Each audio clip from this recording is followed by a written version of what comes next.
ଦର୍ଶକ ବନ୍ଧୁ, ଜଗତ ଜନନୀ ମା ଦୁର୍ଗେ ଦୁର୍ଗତି ନାଶିନୀଙ୍କର ଶାରଦୀୟ ଦୁର୍ଗା ପୂଜା ଅନୁଷ୍ଠିତ ହେବାକୁ ଯାଉଛି।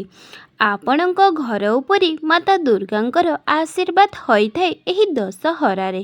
ତ ଦର୍ଶକ ବନ୍ଧୁ, ଏହି ଦଶହରାରେ ବ୍ରହ୍ମ ମୁହୂର୍ତ୍ତରୁ ଘରର ମୁଖ୍ୟ ଦ୍ୱାରରେ ମହିଳାମାନେ ଏହି ଦୁଇଟି କାମ ନିଶ୍ଚୟ କରନ୍ତୁ।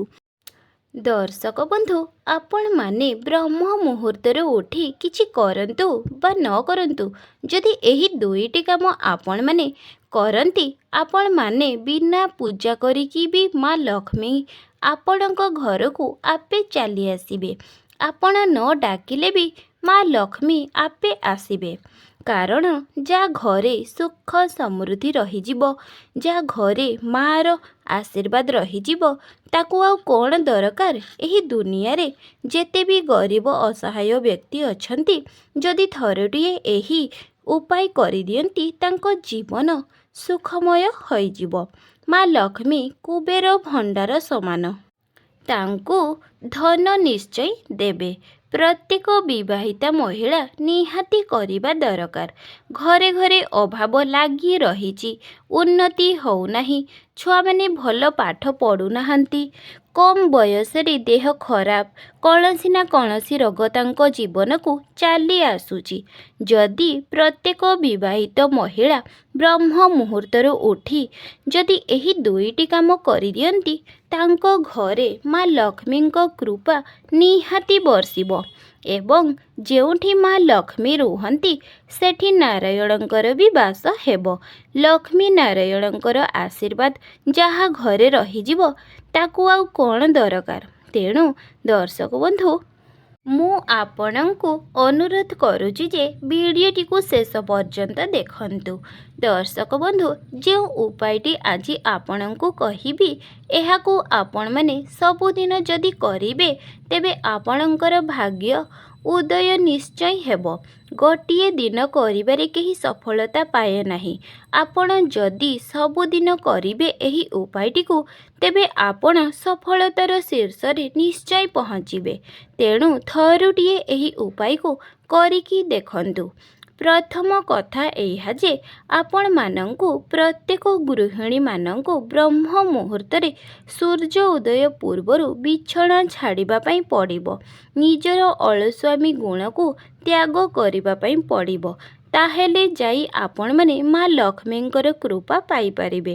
କୁହାଯାଏ ଯେ ଯେଉଁ ମନୁଷ୍ୟର ଆଚାର ବିଚାର ସାଧୁମାନଙ୍କ ପରି ହୋଇଥାଏ, କଥାରେ ଶାଳୀନତା, ବ୍ୟବହାରରେ ଅତି ସୁନ୍ଦର ମାଧୁର୍ଯ୍ୟ ଥାଏ ଏବଂ ଯେ କି ଘର ଆପଣର ଭେଦଭାବ ରଖିନଥାଏ, ତା ଘରେ ମା ଲକ୍ଷ୍ମୀଙ୍କର ବାସ ରହିଥାଏ।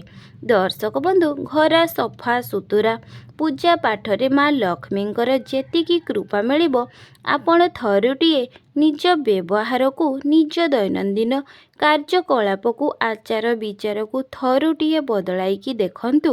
ଥରୁଟିଏ ସଫା ସୁତୁରା ଛୋଟିଆ ଛୋଟିଆ ଜିନିଷକୁ ମାନିକି ଦେଖନ୍ତୁ।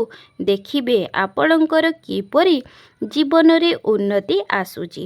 ଆଜି ଆପଣଙ୍କ ପାଖରେ ଏମିତି ବହୁତ ସାରା ଲୋକ ମିଳିଯିବେ, ଗୋଟିଏ ଗରିବ ଅସହାୟ ବ୍ୟକ୍ତିଙ୍କୁ ଦେଖିଲେ ମୁହଁ ଛିଞ୍ଚାଡ଼ିକି କଥା ହୁଅନ୍ତି। କିନ୍ତୁ ସେଠି ହିଁ ଆପଣମାନେ ଧୋକା ଖାଇଥାନ୍ତି। ଦର୍ଶକ ବନ୍ଧୁ, କିଏ କହିପାରିବ କେଉଁ ନା କେଉଁ ରୂପରେ ନାରାୟଣ ଆପଣଙ୍କର ପରୀକ୍ଷା ନେବାକୁ ଆସିଥିବେ, ଆଉ ଆପଣମାନେ ଏପରି ବ୍ୟବହାର କରିବେ ଯାହା ଫଳରେ କି ଆପଣମାନେ ଜୀବନ ସାରା ଦରିଦ୍ରର ଜୀବନ ବିତାଇବେ। କାହିଁକି ନା କଥା ଯେ ଙ୍କୁ ଦେଖିଲେ ମୁହଁ ଛିଞ୍ଚାଡ଼ିକି କଥା ହୁଅନ୍ତି, କିନ୍ତୁ ସେଠି ହିଁ ଆପଣମାନେ ଧୋକା ଖାଇଥାନ୍ତି। ଦର୍ଶକ ବନ୍ଧୁ, କିଏ କହିପାରିବ କେଉଁ ନା କେଉଁ ରୂପରେ ନାରାୟଣ ଆପଣଙ୍କର ପରୀକ୍ଷା ନେବାକୁ ଆସିଥିବେ, ଆଉ ଆପଣମାନେ ଏପରି ବ୍ୟବହାର କରିବେ ଯାହା ଫଳରେ କି ଆପଣମାନେ ଜୀବନ ସାରା ଦରିଦ୍ରର ଜୀବନ ବିତାଇବେ। କହିବା କଥା ଯେ ଆପଣଙ୍କର ଯେତିକି ସାହାଯ୍ୟ ଅଛି, ସେତିକି ସାହାଯ୍ୟ କରନ୍ତୁ। ଆପଣ ଗୋଟିଏ ଟଙ୍କା ସାହାଯ୍ୟ କଲେ 10 ଟଙ୍କା ପାଇବେ। ଏତିକି କରିକି ଦେଖନ୍ତୁ। ଆପଣଙ୍କର ପ୍ରଥମ ଉପାୟ ଏଇଆ ଯେ ପ୍ରତ୍ୟେକ ବ୍ୟକ୍ତିବିଶେଷ ନିଜର ଆୟୁର ଯେତେ ବି ଟଙ୍କା ପାଉଛନ୍ତି, 10 ଟଙ୍କା ହେଉ ପଛେ ଗୋଟିଏ ଗରିବ ବ୍ୟକ୍ତିଙ୍କୁ ଦେବା ପ୍ରାରମ୍ଭ କରିଦିଅନ୍ତୁ ଏବଂ ଆଉ 10 ଟଙ୍କା ମନ୍ଦିରର ହୁଣ୍ଡିରେ ପକାଇବା ଆରମ୍ଭ କରିଦିଅନ୍ତୁ। ଥରୁଟିଏ ଏହି ଉପାୟକୁ କରନ୍ତୁ। ଏବେ ବ୍ରହ୍ମ ମୁହୂର୍ତ୍ତ ସକାଳ 3ଟାରୁ ସକାଳ 5ଟା ଭିତରେ ଦେବୀ ଦେବତା ଏହି ଧରା ପୃଷ୍ଠରେ ଅବତରଣ କରିଥାନ୍ତି। ପ୍ରତ୍ୟେକଙ୍କ ଗୃହକୁ ଯାଇଥାନ୍ତି। ପ୍ରତ୍ୟେକଙ୍କ ଘରକୁ ଅଲକ୍ଷ୍ମୀ ନୁହଁ, ସକାଳ ସମୟରେ ପ୍ରଥମେ ଲକ୍ଷ୍ମୀ ଯାଆନ୍ତି। ସେ ଯାଇକରି ଦେଖିକି ଆସନ୍ତି ଏ ଘରଟି ମୋ ପାଇଁ ଯୋଗ୍ୟ କି ନୁହେଁ, ଏ ଘରେ ମୁଁ ସ୍ଥାୟୀ ଭାବରେ ବାସ କରିପାରିବି କି ନାହିଁ। ଯଦି ମା ଲକ୍ଷ୍ମୀ ସକାଳୁ ଆମ ଘରକୁ ଆସିବେ, ଆମ ଘରର ସାଜସଜ୍ଜା ସୁନ୍ଦରକୁ ଦେଖି ତାଙ୍କର ପସନ୍ଦ ଆସୁଛି, ତେବେ ସେ ସେହି ଗୃହ ତ୍ୟାଗ କରିଦିଅନ୍ତି। ଏହି ଘରକୁ ଆସିଥାନ୍ତି ଅଲକ୍ଷ୍ମୀ। ହଁ ଆଜ୍ଞା, ପ୍ରତ୍ୟେକ ଘରକୁ ମୁଖ୍ୟ ଦ୍ୱାରକୁ ପ୍ରଥମେ ଲକ୍ଷ୍ମୀ ଏବଂ ଅଲକ୍ଷ୍ମୀ ଆସିଥାନ୍ତି। ଅଲକ୍ଷ୍ମୀ ସେହି ଘରେ ପ୍ରବେଶ କରିଥାନ୍ତି ଯେଉଁ ଘରକୁ ଲକ୍ଷ୍ମୀ ଜମା ବି ପସନ୍ଦ କରିନଥାନ୍ତି। ଯେପରିକି ଘର ଅସନା ହୋଇଥିବ, ଜଳସେଚନ ହୋଇନଥିବ, ମୁଖ୍ୟ ଦ୍ୱାରରେ ରଙ୍ଗୋଲି ପକାଇନଥିବେ ଏବଂ ଏହି ଯେଉଁ ଘରର ମହିଳା ବହୁତ ଦିନ ଯାଇ ଶୋଇ ରହିଥିବେ, ଯେଉଁ ଘରେ ବାସି ଘର ଝଡ଼ା ହୋଇନଥିବ, ଯେଉଁ ଘରେ ମଦ୍ୟପାନ କରାଯାଉଥିବ, ନିଶା ଦ୍ରବ୍ୟର ସେବନ ହେଉଥିବ, ଘରେ ଏକତା ନଥିବ, ଘରର ଛୁଆମାନଙ୍କୁ ବିନା କାରଣରେ ମରାଯାଉଥିବ, ସ୍ତ୍ରୀମାନଙ୍କର ଅସମ୍ମାନ କରାଯାଉଥିବ, ଅନ୍ୟାୟ ଅନୀତି କରି ନିଜେ ଧନ ଉପାର୍ଜନ କରୁଥିବ, ଯେଉଁ ବ୍ୟକ୍ତି ବିଶେଷ ଅନ୍ୟାୟ ଅନୀତି କରି ଅନ୍ୟର ଧନ ଲୁଟି କରି ଅନ୍ୟର ପେଟ ଲାତ ମାରି ଯିଏ ନିଜ ପେଟ ପୋଷିବା, ନିଜ ପରିବାର ପୋଷିବା ଚିନ୍ତା କରିଥାଏ, ସେହି ଘରେ ମା ଲକ୍ଷ୍ମୀ ବେଶୀ ଦିନ ରହିବେ ନାହିଁ।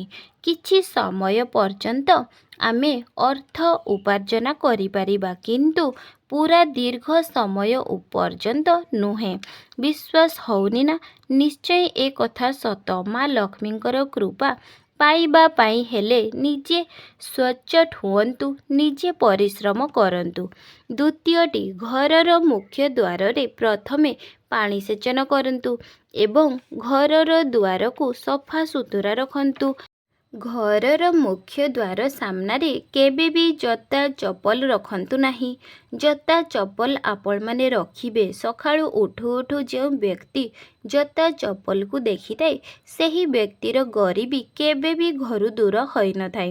ତେଣୁ ମୁଖ୍ୟ ଦ୍ୱାର ସାମ୍ନାରେ କେବେ ବି ଜୋତା ଚପଲକୁ ରଖିବେ ନାହିଁ ଏବଂ ପ୍ରତ୍ୟେକ ଦିନ ମହିଳାମାନେ ବିଶେଷ କରି ଯେତେବେଳେ ନିଜ ମୁଖ୍ୟ ଦ୍ୱାରକୁ ସଫା କରିଦେବେ, ମା ଲକ୍ଷ୍ମୀଙ୍କର ପାଦ ପଦ୍ମ ସହିତ କିଛି ରଙ୍ଗୋଲି କରିଦିଅନ୍ତୁ।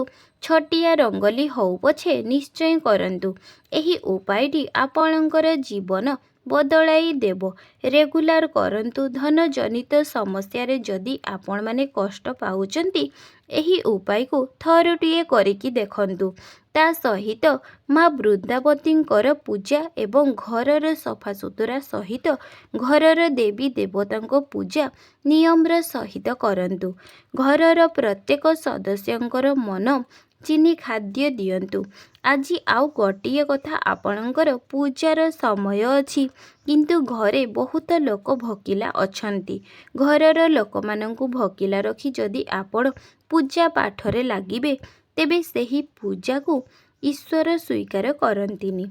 ପୂଜା ଲେଟ୍ ହେଉ ପଛେ ପ୍ରଥମେ ଘର ଲୋକଙ୍କ କଥା ଦେଖନ୍ତୁ। ଆଜ୍ଞା ହଁ ଦର୍ଶକ ବନ୍ଧୁ, ଘରେ ଛୁଆ କାନ୍ଦୁଥିବ, ବୟସ୍କ ଶାଶୁ ଶ୍ୱଶୁରଙ୍କୁ ଭୋକ ଲାଗୁଥିବ, ଆପଣ ପୂଜାରେ ବ୍ୟସ୍ତ ଥିବେ, ଏହା କେତେ ଦୂର ଯଥାର୍ଥ ଲାଗୁଛି?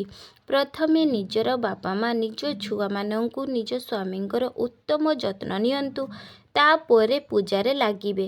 କର୍ମ କରନ୍ତୁ, ଈଶ୍ୱର ଫଳ ନିଶ୍ଚୟ ଦେବେ।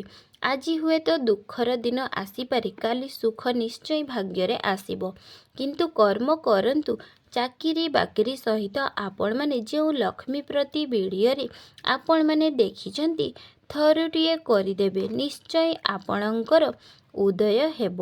ଏବେ ବ୍ରହ୍ମ ମୁହୂର୍ତ୍ତର ଆଉ ଗୋଟିଏ କଥା, ଯଦି ଆପଣମାନଙ୍କ ପାଖରେ ସମ୍ଭବ ହେଉଛି, ସ୍ନାନ କରନ୍ତୁ। ବିଶେଷ କରି ମହିଳାମାନେ ସକାଳ 8ଟା ପରେ ସ୍ନାନ କରନ୍ତି ତାଙ୍କ ସ୍ୱାମୀଙ୍କର ଅମଙ୍ଗଳ ହେବ ବୋଲି କୁହାଯାଏ।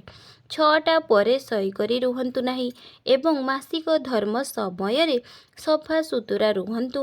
ମହିଳାମାନେ ମାସିକ ଧର୍ମ ସମୟରେ କେବେ ବି ଗଛ ପତ୍ର ସ୍ପର୍ଶ କରିବେ ନାହିଁ। ଯଦି ଆପଣମାନେ ଗଛ ପତ୍ରକୁ ସ୍ପର୍ଶ କରିବେ ସେ ଯେଉଁ ଅଭିଶାପ ଦେବେ ଆପଣଙ୍କର ଜୀବନରେ ପଡ଼ିଯିବ, ଯାହାକି ସ୍ୱାମୀଙ୍କ ଉପରେ ହିଁ ପଡ଼ିବ। ଆପଣଙ୍କ ଘରକୁ ଦୁଃଖ ଦରିଦ୍ର ଆସିବ ଏବଂ ଆପଣଙ୍କ ଘରର ମୁଖ୍ୟ ଦ୍ୱାରରେ ସ୍ୱାସ୍ତିକ ଅଙ୍କନ କରନ୍ତୁ। ଘରର ମୁଖ୍ୟ ଦ୍ୱାରରେ ତୋରଣ ଲଗାନ୍ତୁ। ଘରର ମୁଖ୍ୟ ଦ୍ୱାର ଯେତେ ସୁନ୍ଦର ଆଟ୍ରାକ୍ଟିଭ୍ ହେବ ସେତେ ମା ଲକ୍ଷ୍ମୀଙ୍କର କୃପା ଆପଣଙ୍କ ଉପରକୁ ନିଶ୍ଚୟ ହେବ। ସିଏ ଆପଣଙ୍କ ଘରକୁ ଯେତେବେଳେ ଆସିବେ ସେତେବେଳେ ଘରର ମାହୋଲ ବଦଳିଯିବ। ମା ଲକ୍ଷ୍ମୀ ଆପଣଙ୍କ ଘରକୁ ଆସିଲେ ଆପଣମାନଙ୍କୁ କେଉଁ ସଂକେତ ଦେଇଥାନ୍ତି? ହଁ ଆଜ୍ଞା, ଭାଗ୍ୟ ଉଦୟ ହେବା ଆଗରୁ ଏହି ସଂକେତ ଦେଇଥାନ୍ତି। ମାଙ୍କର କୃପା ଆପଣଙ୍କ ଉପରେ ସବୁବେଳେ ରହିଥାଉ। ତେଣୁ ବ୍ରହ୍ମ ମୁହୂର୍ତ୍ତରୁ ଉଠି ଦୁର୍ଗା ପୂଜା ଦିନ ଘରର ମୁଖ୍ୟ ଦ୍ୱାରରେ ପାଣି ସେଚନ କରିବା ଏବଂ ରଙ୍ଗୋଲି ପକାଇବାକୁ ଜମା ବି ଭୁଲନ୍ତୁ ନାହିଁ। ମୁଖ୍ୟ ଦ୍ୱାରକୁ ଯେତେ ଆଟ୍ରାକ୍ଟିଭ୍ କରିବେ ଏହା ସେତେ ସୁନ୍ଦର ହୋଇ ରହିବ। ମୁଖ୍ୟ ଦ୍ୱାର ସାମ୍ନାରେ କେବେ ବି କଣ୍ଟା ଜାତୀୟ ବୃକ୍ଷ ଲଗାଇବେ ନାହିଁ। ତେବେ ଦର୍ଶକ ବନ୍ଧୁ, ବ୍ରହ୍ମ ମୁହୂର୍ତ୍ତରୁ ଉଠି ଦୁର୍ଗା ପୂଜା ଦିନ ଏହି ଦୁଇଟି କାମ ନିଶ୍ଚୟ କରନ୍ତୁ। ଭିଡ଼ିଓଟି ଭଲ ଲାଗିଥିଲେ ଭିଡ଼ିଓଟିକୁ ଗୋଟିଏ ଲାଇକ୍, ସବସ୍କ୍ରାଇବ୍ ନିହାତି କରିବେ। ଜୟ ଜଗନ୍ନାଥ।